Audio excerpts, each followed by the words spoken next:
नमस्कार। Political discourse में आप सबों का स्वागत है। और आज हम पॉलिटिकल डिस्कोर्स में बात कांग्रेस के उस बैठक की करने जा रहे हैं, जो बैठक जहां तक मुझे जानकारी है आजादी के बाद पहली बार पटना में आयोजित थी। इस बैठक में कांग्रेस के तमाम पदाधिकारी के साथ साथ सभी सांसद उपस्थित रहेंगे पटना में, और लंबी बहस होगी, चर्चा होगी। सवाल ये नहीं है कि इनकी बैठक पटना में होने का मतलब क्या है। सवाल ये है कि इस बैठक के सहारे राहुल संदेश क्या देना चाहते हैं, क्योंकि संगठन और पार्टी के नेताओं का अगर की बात करें तो बिहार में ऐसी कोई चीजें दिख ही नहीं रही है जिसके सहारे कहा जा सके कि कांग्रेस यहां से उड़ान भरने वाली हो। लेकिन एक बात साफ दिख रहा है कि राहुल इस चुनाव को बिहार के मुद्दों से बाहर ले जाकर राष्ट्रीय मुद्दों पर लड़ना चाहता है। इसकी क्या वजह है? क्योंकि पूरी यात्रा के दौरान राहुल वोट को लेकर उन्होंने यात्रा की शुरुआत की, वोट चोर गद्दी चोर का नारा लगाया, और उसमें उन्होंने सोशल जस्टिस का पुट देने की कोशिश की। लेकिन फोकस उसके पूरे कार्यक्रम का वोट चोर गद्दी चोर का ही रहा। नौकरी या बाकी चीजों पर उनकी कोई चर्चा नहीं। और उस यात्रा के दौरान ऐसे लोग जुड़े, ऐसे लोग राहुल को देखने आए जो राहुल के या महागठबंधन का वोटर नहीं है, लेकिन राहुल के प्रति आकर्षण दिखा। क्या वो आकर्षण वजह है क्या? क्योंकि अगर यहाँ पे बैठक होती है कांग्रेस के उस बड़े कमेटी की, तो मीडिया अटेंशन मिलेगा ही मिलेगा। क्योंकि पूरी यात्रा के दौरान एक तरफ नरेंद्र मोदी का और दूसरी तरफ राहुल, कई मौके पर बिहार में वो साथ दिखे, लेकिन मीडिया ने दोनों को समान रूप से स्पेस दिया फ्रंट पेज पर। क्या उसका लाभ उठाना चाहते हैं? लेकिन तमाम चीजों से इधर जो सबसे महत्वपूर्ण बात है कि कांग्रेस राष्ट्रीय मुद्दों पर चुनाव क्यों लड़ना चाहता है। सीधे चलेंगे दिल्ली मयंक जी के पास, और हम इस पॉलिटिकल डिस्कोर्स में ये समझना चाहेंगे कि राष्ट्रीय मुद्दों पर अगर बिहार का चुनाव होता है तो क्या परिणाम। जिस तरीके से नीतीश कुमार ने गंगा बहा दिया है, हर वोटर के घर कम से कम 7,000 से 10,000 रुपया उन्होंने पहुंचा दिया है। इतनी बड़ी राशि हमें नहीं लगता कि किसी मुख्यमंत्री ने चुनाव से पहले घोषणा ही नहीं, खाते में पहुंचा दिया। फिर भी सरकार डरी हुई है कि होगा क्या। क्या ये कुछ फीडबैक है? क्या है वो बात जो राष्ट्रीय मुद्दा पर बिहार का चुनाव लड़ना चाहते हैं राहुल? चलिए मयंक जी, आपका स्वागत है। नमस्कार। नमस्ते संतोष जी। एक सवाल बस कि आखिर कांग्रेस राष्ट्रीय मुद्दों के सहारे बिहार क्यों साधना चाहता है, या राष्ट्रीय मुद्दों के सहारे चुनाव क्यों लड़ना चाहता है? देखिए, अगर आप पिछले कम से कम पिछले 4-5 सालों में कांग्रेस का ट्रैक रिकॉर्ड देखें तो यही कांग्रेस पार्टी थी जो, और सफलता और असफलता देखें तो राज्यों के चुनाव में कांग्रेस को बड़ी हार मिली। चाहे उनकी अपनी सरकारें राजस्थान में नहीं बच पाई, उनकी अपनी सरकार छत्तीसगढ़ में नहीं बच पाई, ठीक है। लगातार वो विधानसभा चुनाव हारे, चाहे उत्तराखंड का हो, चाहे उत्तर प्रदेश का हो, चाहे आप ले लीजिए मध्य प्रदेश का हो, चाहे आप गुजरात का ले लीजिए। तमाम राज्य या इवन दक्षिण के राज्यों का जो चुनाव था, केरल वगैरह का चुनाव कांग्रेस हारी पिछले 4-5 साल में। लेकिन जब राष्ट्रीय चुनाव पे हम आए 2024 के लोकसभा चुनाव में, तो कांग्रेस को अपेक्षाकृत बड़ी सफलता मिली।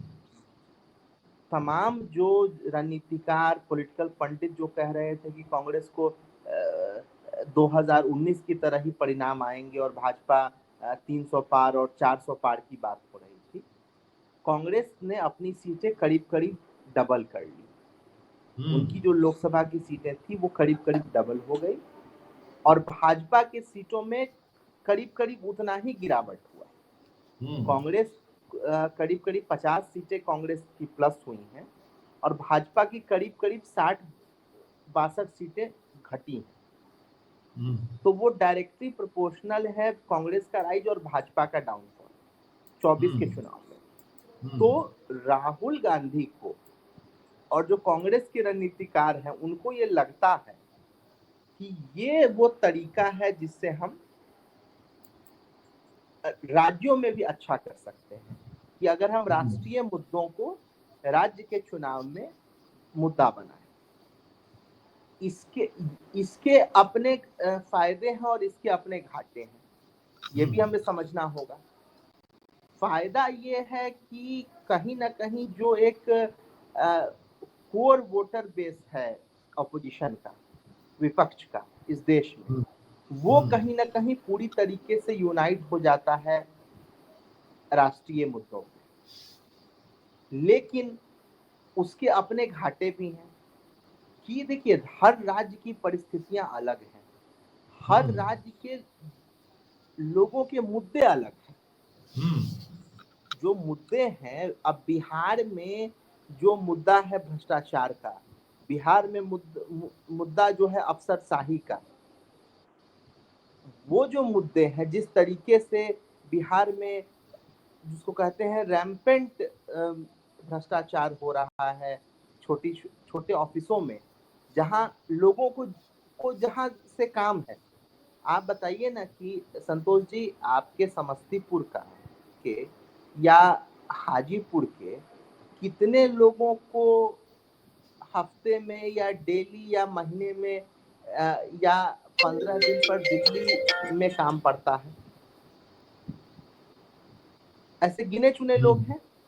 लोगों के जो काम है बिहार में, वो तो सीओ के यहाँ प्रखंड कार्यालयों में, थानों में और पड़ते हैं। तो लोगों के मुद्दे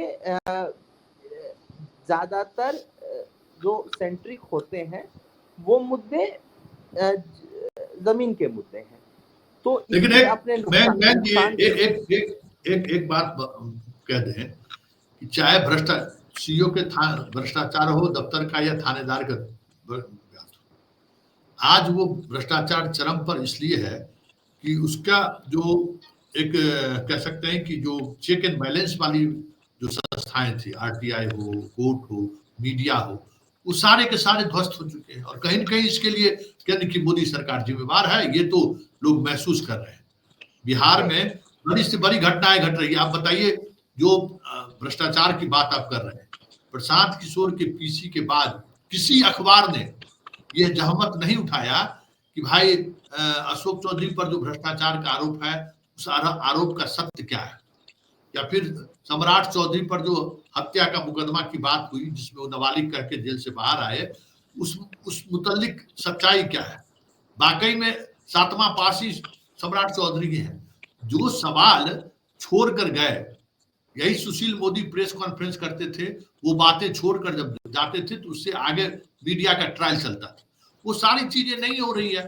ये लड़ाई अगर स्टेट लेवल पर, कांग्रेस का ये मानना है कि अगर हम स्टेट लेवल पर लड़ाई लड़े तो हम इसको तोड़ नहीं सकते।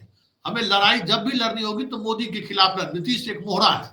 ये जो सोच कांग्रेस का है कि नीतीश जब बहुमत में थे, जब अपनी पूरी ताकत में, तब भी वो बीजेपी का मोहरा था, उन्हीं की सारी पॉलिसी वो अडॉप्ट करते थे। आज भी मोहरा, इसलिए हम उसको राष्ट्रीय स्तर पर लड़ना चाहते हैं। संतोष जी, राष्ट्रीय स्तर पर लड़ना चाहते हैं, आपने जो मुद्दा उठाया वो ठीक है, लेकिन सवाल उसमें दो ये भी उठता है कि क्या कांग्रेस बिहार में ज्यादा से ज्यादा सीटों पर लड़ रही है, क्या लड़ने की हालत में है? और ये भी हमें देखना होगा कि कांग्रेस को 2024 के लोकसभा चुनाव में जहां जहां सफलता मिली, अपेक्षाकृत जो सफलता मिली, वो उन इलाकों में मिली जहां कांग्रेस का काडर बेस मजबूत था। जैसे राजस्थान में, जैसे हरियाणा में।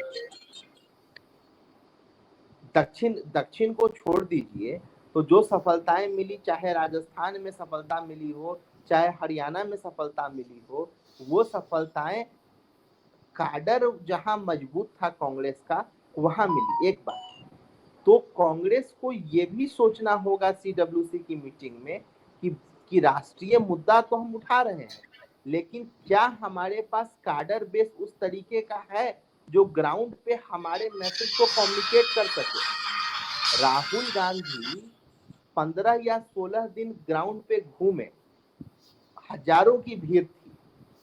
आप तो गांधी मैदान में भी थे, 25,000 लोग गांधी मैदान में थे।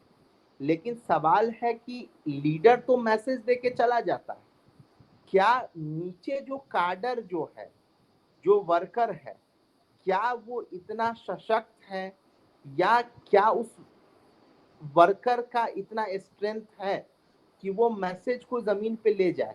क्योंकि अरे देखिए, कांग्रेस के साथ नहीं बिहार में एक समस्या एक मिनट मैं रोकना चाहेंगे कि अब कैडर, जब बीजेपी अपने कैडर को तवज्जो नहीं दे रहा है, जब बीजेपी सोशल मीडिया या अन्य माध्यमों से सीधे जनता तक पहुंचनी शुरू करती है, तो फिर कांग्रेस की बात क्या, किस कैडर की बात करिएगा? नहीं, बिहार में जो सीट, संतोष जी, एक मिनट, हाँ, उसमें ये है कि बीजेपी का कैडर आज से नहीं, 85 साल से जो जनसंघ और आरएसएस का जो इकोसिस्टम था, वो कैडर सेल्फ मोटिवेटेड है।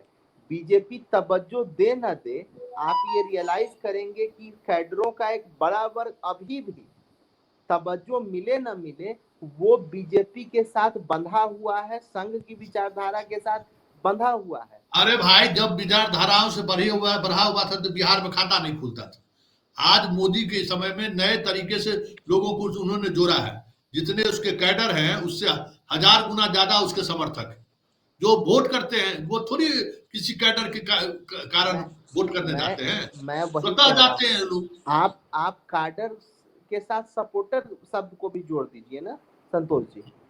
मसला वो जो सपोर्टर है, यही हम कर रहे, देखिए मैं यही कह रहे हैं, ये जो सपोर्टर है, सपोर्टर बेस है। देखिए, जो स्टूडेंट है, जिस तरीके से वैकेंसी नहीं आ रही है, एसएससी की परीक्षा में जो चीजें बात सामने छन करानी शुरू हुई है, वो सारी बातें ऐसी बातें हैं जो कहीं ना कहीं नेशनल एजेंडे से, जब तक हमें लगता है कि कांग्रेस जोड़ नहीं पाएगी, तब तक वो उस मुद्दे पर आप बताइए ना कि भाई रोजगार हम 200 से 500 रुपया देंगे।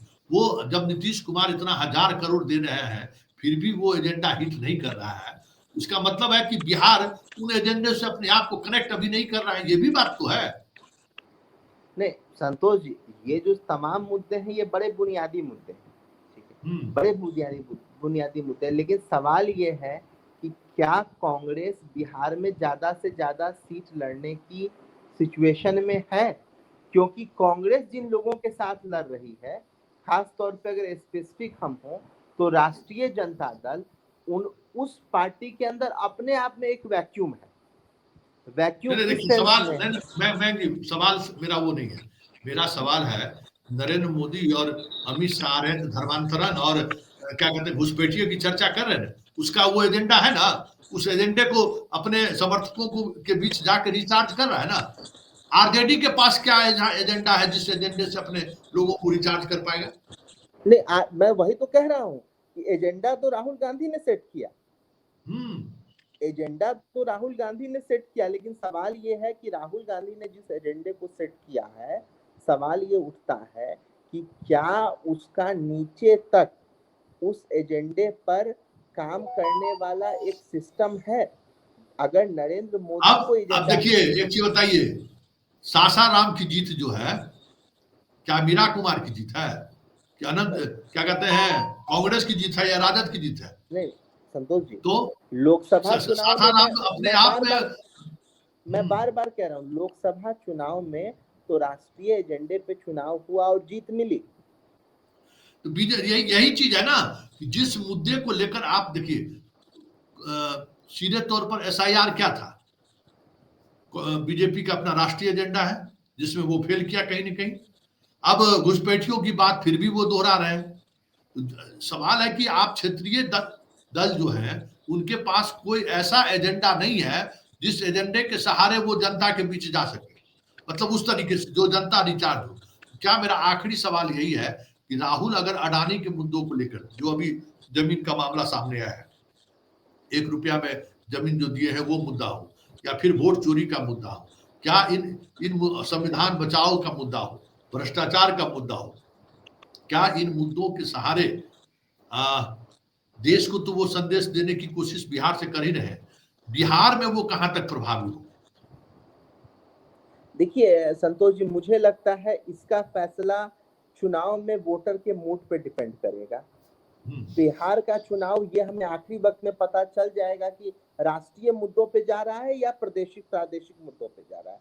राहुल जिन राष्ट्रीय मुद्दों को उठा रहे हैं, उन मुद्दों से अगर युवाओं का एक बड़ा वर्ग कनेक्ट कर गया, ठीक है, जिसके सामने बेरोजगारी एक बहुत बड़ा सवाल है, जिसके सामने ये भी एक बड़ा सवाल है संतोष जी कि जिस तरीके का भाई भतीजावाद चल रहा है, आपने नौकरियां तो दे दी, नीतीश जी कहेंगे कि हमने लाखों लोगों को नौकरियां दी, लेकिन आपका पे स्केल क्या है?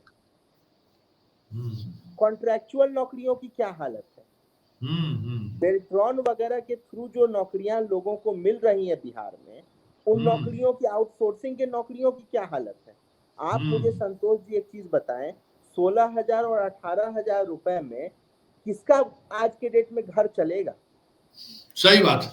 मतलब वो मुद्दा अगर बना तो फिर दिलचस्प चुनाव होगा। जंगल राज और चारा घोटाले से इतर कोई नैरेटिव सेट हो सकता है। हाँ, क्योंकि देखिए मसला ये है ना कि तेजस्वी यादव के पीछे एक बहुत बड़ा बैगेज है लालू यादव का। वो बैगेज ये है कि उनके वो निगेटिविटी है, लेकिन राहुल गांधी के साथ उस तरीके का कोई बैगेज नहीं। तो युवाओं से वो कनेक्ट होना उनके लिए बहुत आसान है और 2024 के लोकसभा चुनाव में उन्होंने ये दिखाया भी। तो मुझे लगता है कि चीजें बदलेंगी। चलिए, धन्यवाद मयंक जी। ये हमारे साथ दिल्ली से मयंक थे। चीजें बदलेंगी ऐसा इनको लगता है, लेकिन बड़ी बात यह है कि राहुल जिस तरीके से बिहार के चुनाव को राष्ट्रीय एजेंडे पर लड़ना चाहती है, उसकी एक बड़ी वजह यह है कि बिहार की राजनीति एक खास मुहाने पर आकर ठहर सी गई है। चारा घोटाला, जंगल राज, विकास, ये सारी चीजें ऐसी हैं, धर्मांतरण जो बीजेपी का एजेंडा है, घुसपैठिए, इन सारी चीजों से जब तक बिहार का चुनावी मिजाज बाहर नहीं निकलेगा, कोई नई पॉलिटिक्स बिहार में होती हुई दिखाई नहीं दे रही है। अब देखना दिलचस्प होगा कि राहुल यात्रा के बाद जिस तरीके से सीडब्ल्यूसी का बैठक बुला रहे हैं, उस बैठक के सहारे बिहार को किस तरीके से वो साधते हैं और राष्ट्रीय फलक पर बिहार के इश्यूज को किस तरीके से स्थापित करते हैं, ये देखना दिलचस्प होगा। चलिए, इस पॉलिटिकल डिस्कोर्स में आज इतना ही। फिर हमारी कल आपकी मुलाकात होगी। फिलहाल इजाजत दीजिए। नमस्कार।